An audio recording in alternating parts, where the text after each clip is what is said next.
इसी प्रकार अन्य प्रसंगों को श्रवण करने के लिए महाराज श्री के एकमात्र अधिकृत ऑफिशियल यूट्यूब चैनल को सब्सक्राइब करके बेल आइकन को अवश्य दबा दें।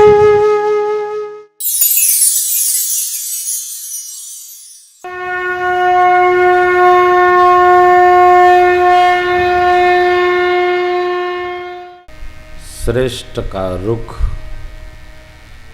कनिष्ठ की रुचि, ये व्यवहार है।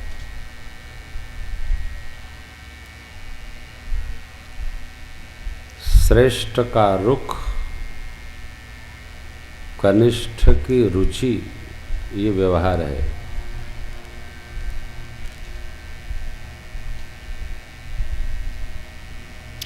सत्य और धर्म जीवन के केंद्र में हो तो बेड़ा पार है।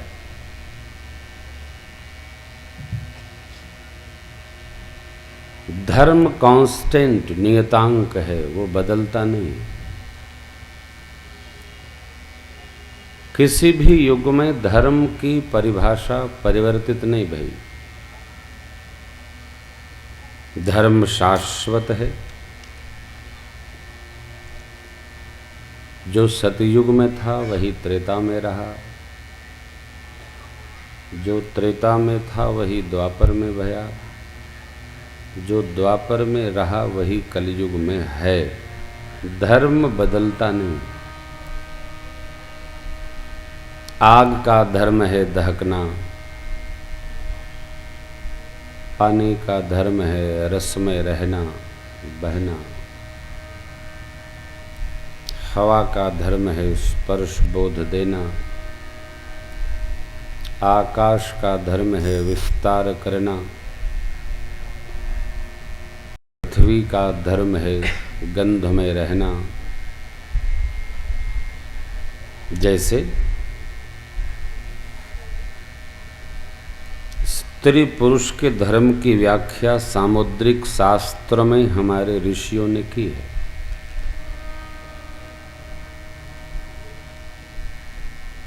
कंकड़ से लेकर ओंकार रूपी विराट की धर्म व्याख्या हमारे ऋषि मुनियों ने की। पूरी राम कथा धर्म पर आधारित है। सुमंत्र जी कहते हैं राम जी से वापस चलिए, महाराज ने ऐसा कहा, 4 दिन वन दिखाकर आपको अयोध्या ले आना, चलिए नाथ। ठाकुर जी ने कहा, धर्मन दूसर सत्य समाना, आगम निगम पुराण बखाना,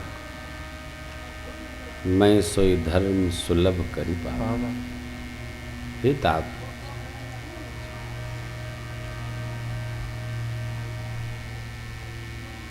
नृपहि प्राण प्रिय न, नृपहि बचन प्रिय नहीं प्रिय प्राण, करहु तात पितु बचन प्रमाण। वचन माने सत्य। सत्य और धर्म को अलग अलग नहीं किया जा सकता। काकभूषण जी महाराज ने कहा,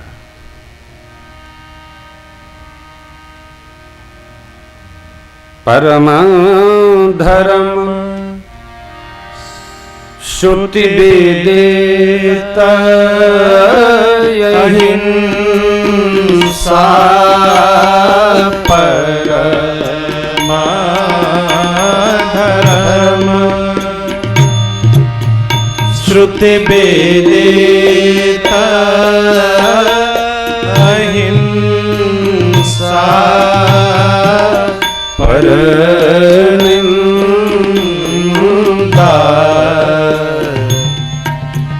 समय घन नगरी सा, पर निंदा समय घन नगरी सा। परम धर्म है अहिंसा, मन से, वाणी से, कर्म से। किसी को भी हम त्रास न दें, ये धर्म है। सबको सुखी रखे। किससे? मन से। मन हमारा जितना निर्मल है उतना हम धर्म के साथ बहेंगे। धर्म के सातों ऋषियों ने अलग अलग लक्षण बखाने।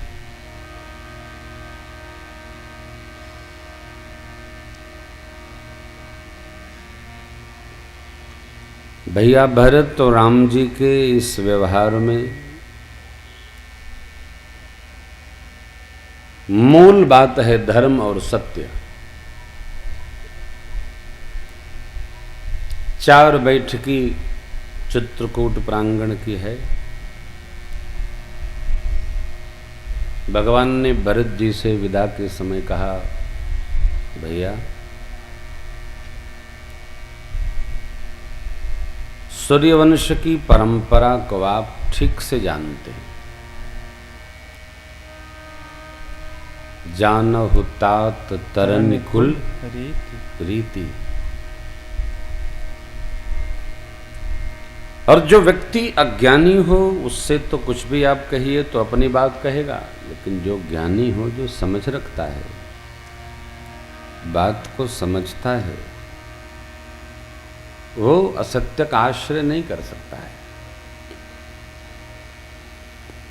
जो बात मेरे राम जी भरत जी से कह रहे हैं, यही बात राम जी ने लक्ष्मण जी से भी कहा था कि आप श्री अवध में रहो। पिताजी की ये गति है, माताएं दुखी हैं, दोनों भैया ननिहाल में हैं, आप रहेंगे सबको सुख मिलेगा। लक्ष्मण जी महाराज बोले, हम कुछ नहीं जानते माई बाप, हम तो आप है, मेरे सब एक तुम स्वामी, मैं कुछ नहीं जानता हूँ, मेरे सब आप हैं। बाहरे हिते निज हित पति जानी, लक्ष्मण राम शरण रति मांगने। कुछ नहीं जानता।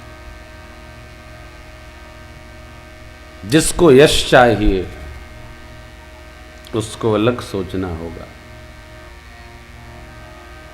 जिसको अपना चाहिए उसको अलग विचार करना होगा।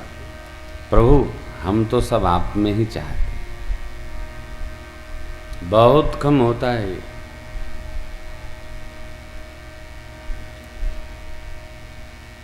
बहुत कम होता है।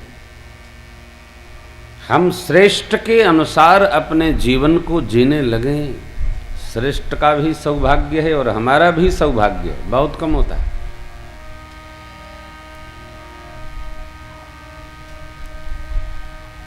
जहां रुख और रुचि, श्रेष्ठ का रुख और कनिष्ठ की रुचि का ख्याल हो, ध्यान हो, वहां ये स्थिति आती।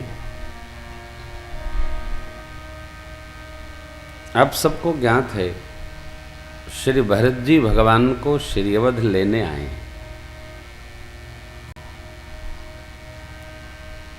गुरु वशिष्ठ जी ने जब जनक जी महाराज से कहा, महाराज अब कीजिए सोई, सब कर धर्म सहित हित होई। तो जनक जी के समझ में ये नहीं आए कि हम करें क्या, राम जी से क्या कहें, भरत जी से क्या कहें।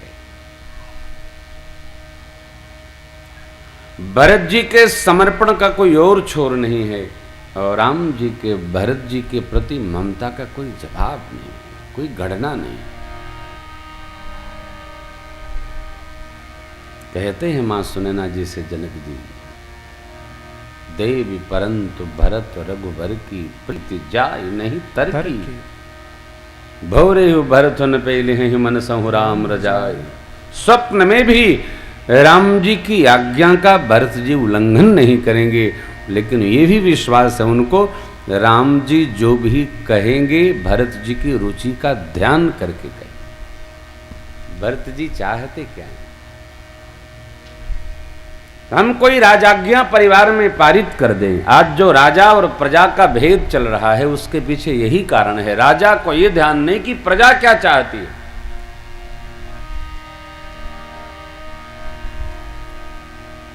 कोई पत्रकार भाई कह रहे थे, महाराज आप तो कांग्रेस पार्टी के समर्थक लगते। माफ करना, मैं किसी पार्टी वार्टी का समर्थक नहीं। मेरे को खो निर्भय हो हमारी कहानी, बाबा छोड़ी हो बकारानी। हम तो बाबा हैं साहब। महर्षि दयानंद जी एक जगह हिंदुओं को कुछ समझा रहे थे, धर्म का विवेचन कर रहे थे। ऐसा करना चाहिए, ऐसा नहीं करना चाहिए, ऐसा करना चाहिए, ऐसा नहीं करना चाहिए। तो एक मौलवी साहब ने उनको सुना, उनको बहुत अच्छा लगा। तो सोचे इनका जो ये तहरीर है ना, ये प्रवचन, ये चल के मस्जिद में कराऊं शुक्रवार को, जुमा को। क्यों? ये बिल्कुल अपने काम का बोलते। तो वहाँ ले गए, तो वहाँ यहाँ इनको खींच रहे थे, वहाँ दयानंद स्वामी उनको खींचने लगे। लाला जी का तो हो हल्ला होने लगा, ये क्या उल्टा बोलता है, हमारी निंदा करता है ये महात्मा। उसको लोगों ने कहा मौलवी साहब को कि क्या लेके आ गए, ये तो हमारी बुराई कर रहा है। तो मौलवी साहब गए, उनके कान में बोले, ये क्या बोल रहे हो, जो कल वहां बोल रहे थे वो बोलो। तो स्वामी दयानंद जी ने कहा कि देखो मैं साबुन हूं, साबुन जो खरीदेगा उसी का मैल साफ करूंगा। हाँ,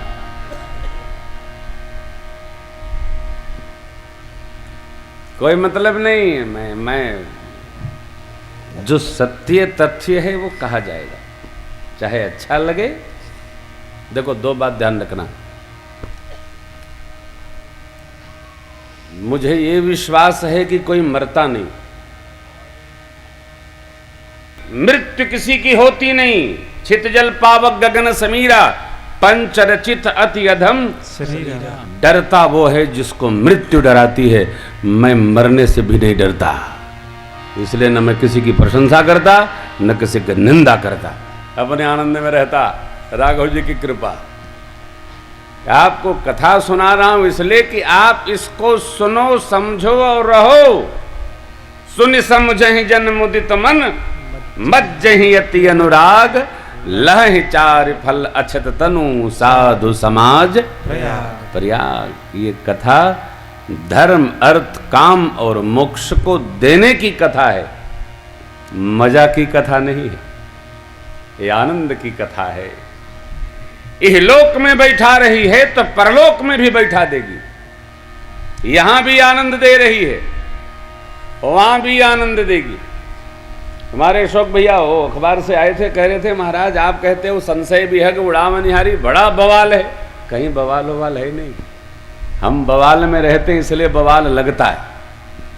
मैंने निवेदन किया प्रेस से कि देखो भैया, रावण के समय से कम आतंक है वर्तमान में। आज आतंकवाद के प्रति सरकार कड़ा रुख अपना ले। अरे घर में अपने बच्चे के प्रति आप ढीला ढाली करिए, वही उदंड होकर गहना बेचना शुरू कर देगा। सरकार का लचीलापन सारा आतंकवाद की जड़ है। परिवार का पिता जब ढीला हो जाएगा, सब ढीला हो जाएगा। राजा जब ढीला होता है तो प्रजा अपने आप ढीली हो जाती है साहब। आपको तो पता ही है, मोटरसाइकिल पर 3 लोग चढ़ के जाना आना मना है, लेकिन हमको तो लगता है विदिशा में 3 से कम चढ़ना मना है।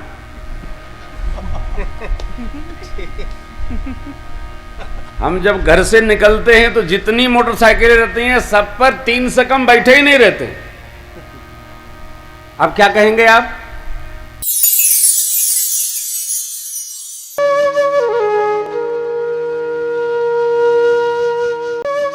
इसी प्रकार अन्य प्रसंगों को श्रवण करने के लिए महाराज श्री के एकमात्र अधिकृत ऑफिशियल यूट्यूब चैनल को सब्सक्राइब करके बेल आइकन को अवश्य दबा दें।